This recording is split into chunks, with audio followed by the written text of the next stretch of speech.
mkawabatize watu kwa jina la Baba, Mwana na Roho Mtakatifu. Baba hapo ni nani? Yesu. Mwana? Yesu. Na Roho Mtakatifu? Yesu. Anasema jina, hakusema majina.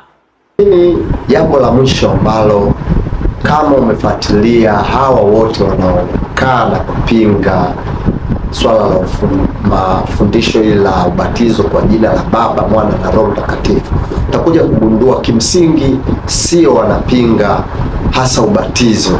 Kimsingi wanachokataa ni hiyo Baba, Mwana na Roho Mtakatifu. Nazungumzia wanapinga utatu. Wote wanaofundisha wa Jesus only, ziko imani nyingi ambao wao wanataka ni kwa jina la Yesu tu. Ndio hiyo unamsikia huyu kwenye hii video anakwambia, anaulizwa Baba ni nani? Yesu. Mwana ni nani? Yesu. Roho Mtakatifu nani? Yesu. Maana yake wakiwa wanamaanisha hata mitume walibatiza kwa jina la Yesu peke yake, wakiwa wanamaanisha hakuna utatu, kwamba Roho ni nafsi tofauti, Baba ni nafsi tofauti na Mwana ni nafsi tofauti. Wanamaanisha wote Baba, wakitumiaga lile andiko wanaosema aliyeniona mimi amemwona Baba, kitu ambacho sio kweli. Aliyeniona mimi amemwona Baba, maana yake Baba ndo anachomaanisha. Baba ndio Roho Mtakatifu, Yesu ndio Baba. Kwa chochote anachokifanya unavyomuona Baba ndio Yesu huyo. Sio kweli. Na ndo hii nimekueleza, lengo lao ni kupinga swala la utatu. Utatu upo kibiblia kabisa, na Biblia inaweka wazi katika waraka huu wa Yohana sura ya 5 mstari wa 8 inasema, kwa maana wako watatu washuhudiao mbinguni, Baba na Neno na Roho Mtakatifu, na watatu hawa ni umoja. Kisha wako watatu washuhudiao duniani, roho, maji na damu, na watatu hawa hupatana katika habari moja. Inazungumzia hawa watatu, wako watatu, ni nafsi tatu tofauti, ni nafsi tatu, kila moja ina utashi, ina maamuzi, lakini wote Biblia inasema wanapatana katika moja. They are three, ndio inaitwa Trinity, 3 in 1. Maana tunazungumza ni watatu katika umoja. Mungu ni mmoja, sisi hatuna miungu watatu, tuna Mungu mmoja katika umoja. Kwa umoja wao ni mmoja katika umoja, lakini nafsi tatu tofauti. Baba ni nafsi tofauti na Mwana ni nafsi tofauti na Baba, na Mwana ni nafsi tofauti na Roho ni nafsi tofauti na Baba. Kwa hiyo ndio imani ambayo iko hivyo, lakini wengi watakutoa wanaipinga hiyo, na kuthibitisha hilo tu ni jambo jepesi.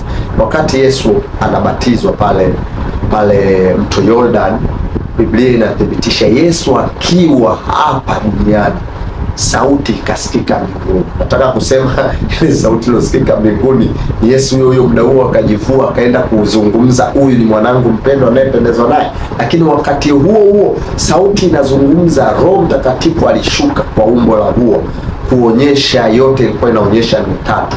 Kwa Yesu kusema tubatize kwa jina la Baba, Mwana na Roho Mtakatifu, kwanza ilikuwa ni moja ya kuthibitisha Mungu ni mmoja, ndio maana ni jina, na sisi hatuna miungu wengi. Biblia huyu anaeleza, umeona sio majina. Ni kweli, sisi Mungu ni mmoja katika umoja, inatumika jina kwa jina la Baba, Mwana na Roho Mtakatifu. Mungu ni mmoja katika umoja, nafsi ni tatu tofauti, Baba, Mwana na Roho Mtakatifu, lakini inazungumza kwa mamlaka ya wote. Baba ni Mungu, Roho ni Mungu, Yesu ni Mungu, wote, lakini ni Mungu mmoja katika umoja. Ndio maana amesema batizeni kwa jina la Baba, Mwana na Roho Mtakatifu, sio kwa majina ya Baba, ikimaanisha sio kwa miungu wote au kwamba ni miungu watatu. Hapana, tuna Mungu mmoja katika umoja. Na kwa hiyo ukisikia mafundisho yoyote ya namna kama hii yanapinga kwamba kwa jina la Yesu, ukisikia kwa hekima za mwanzo ukazani kuna kitu, lakini hasa wanapinga juu ya utatu, wanapinga juu ya agizo la Yesu alilolifundisha, kama kutaka kugombanisha. Sasa hata kama tufanye ni kweli mitume wamebatiza kwa jina la Yesu peke yake, Yesu yeye kaagiza tubatize kwa jina la Baba, Mwana na Roho Mtakatifu.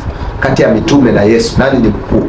Hapana, utakuja kugundua mtumwa si zaidi ya bwana wake. Hata kama wao wanaleta, Paulo mtume mwenyewe anasema mnifuate mimi kama mimi ninavyomfuata Kristo. Manake kama kuna mambo yeye anafundisha kinyume na Kristo alivyoagiza, tusimfuate. Manake kama unaamini kweli Yesu mitume walibatiza au Paulo alibatiza kinyume na agizo la Yesu alilosema kutumia Baba, Mwana na Roho Mtakatifu, maana yake Paulo mtume anasema tusimfuate, tumfuate yeye kama anavyomfuata Kristo, kitu ambacho sio kweli, ni tafsiri tupotofu ya watu kushindwa kuelewa muktadha wa maandiko.